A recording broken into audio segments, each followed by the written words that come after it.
harrowing diary of what she witnessed there.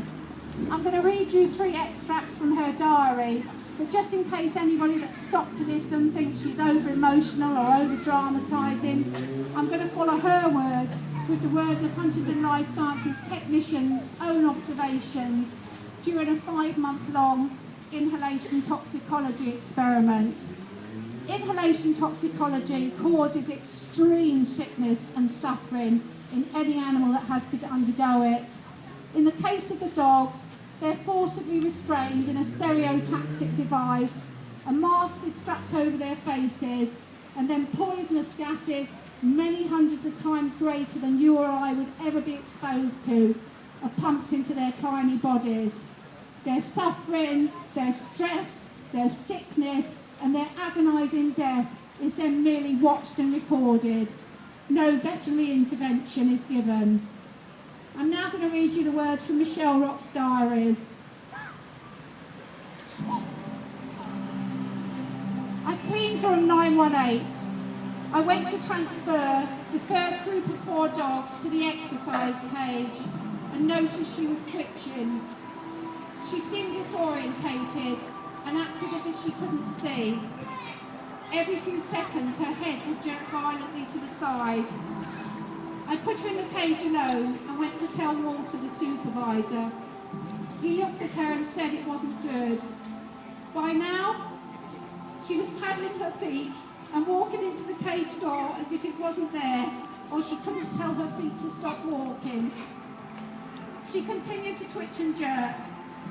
I put her back in her cage and her front feet went underneath her, and she fell on her face and twitched and seized for about 20 more minutes.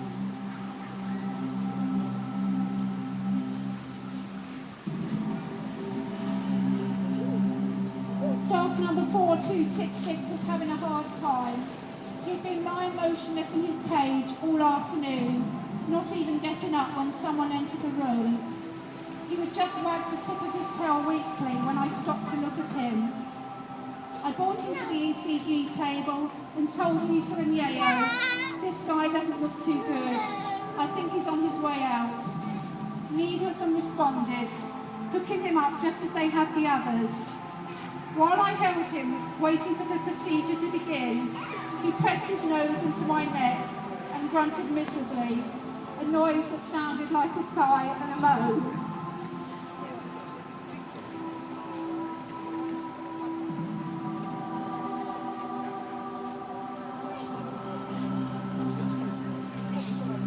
I watched the necropsy from the window.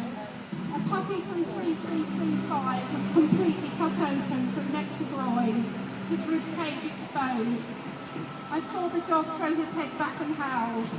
I thought it was just a final muscle convulsion after euthanasia, but then I saw the dog throw his head back, writhing from side to side, still vocalising.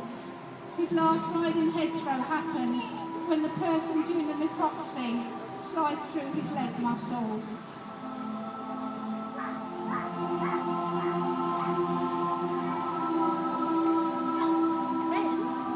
And now, in the words of Huntingdon Life Sciences technicians, their own observations during that 5-month-long inhalation toxicology experiment on 28-week-old beagles. Dog number 1185, trembling, nervous. Dog number 1181, pulling back in sling, struggling. Dog number 1179, severe head tremors and whole body shaking. Dog number 1187, closing of eyes, drooping of head, head supported by sling, slow deep breathing, staggering in sling, semi-consciousness. Dog number 1183, shaking of head, unconsciousness. Dog number 1173, closing of eyes, hind leaf splayed, unresponsive to stimuli.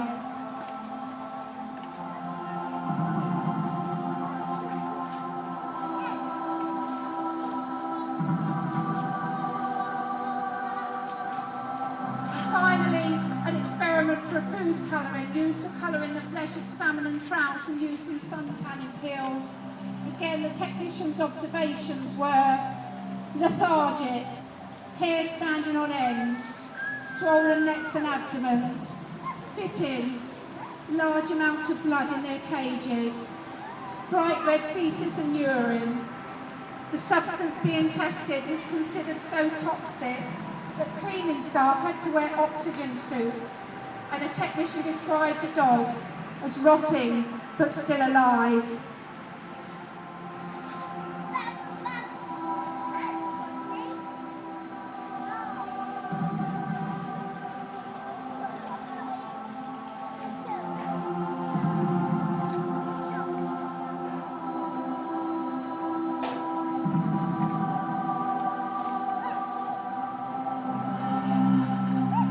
This is what happens to the dogs bred and sold at Harlan into fauna. It is not a crime to fight to stop it. The crime is that it is happening. Every single one of you should be proud of taking a stand against Harlan and of what has been achieved in such a short time. This campaign that started just a few months ago with a handful of people has now grown to be a huge thorn in Harlan's side. They're now getting publicity they don't want, and the press and the media have nothing but good to say about this campaign, which is a huge problem to Harlan, who in the past have been able to dismiss and discredit groups like ours by distracting the public, the press and the media away from the horrors of what they do and portraying us as dangerous extremists. They can't do that with this group. We consist of decent, compassionate people. We have doctors, scientists, nurses in our group, and we're supported by highly respected organisations. We have done nothing wrong. All we are doing is telling the truth, and they have nothing to fight that with. The march today is going to be in the form of a funeral procession led by a single drummer, followed by the coffin, and then silent protesters. As we march, music's going to be played, and one-line statements will be read out on the scientific side by Dr. Victoria Martindale, and on the ethical and welfare side by Sue Hughes from Cambridge Animal Rights. As we march, I would ask you to remember the words that you just heard from Michelle Rock's Diaries of Despair.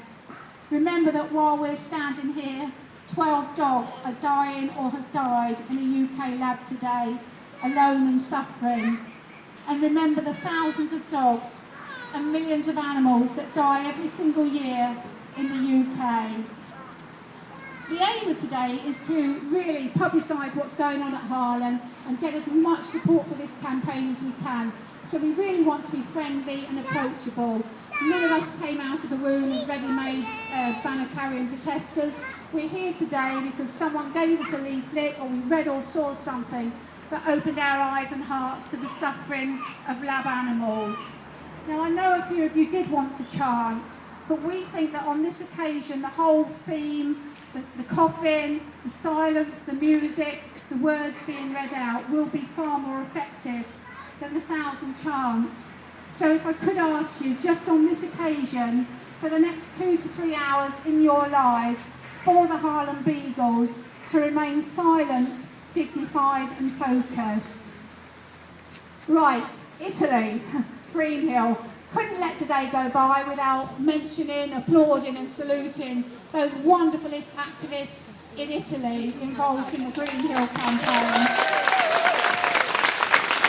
I don't think there's a person here that didn't shed a tear when they saw the picture being circulated of the beagle being gently handed over the barbed wire and the security fences by a lone activist into hundreds of outstretched hands after brave activists walked into Greenhill in broad daylight in April and brought out 30 dogs.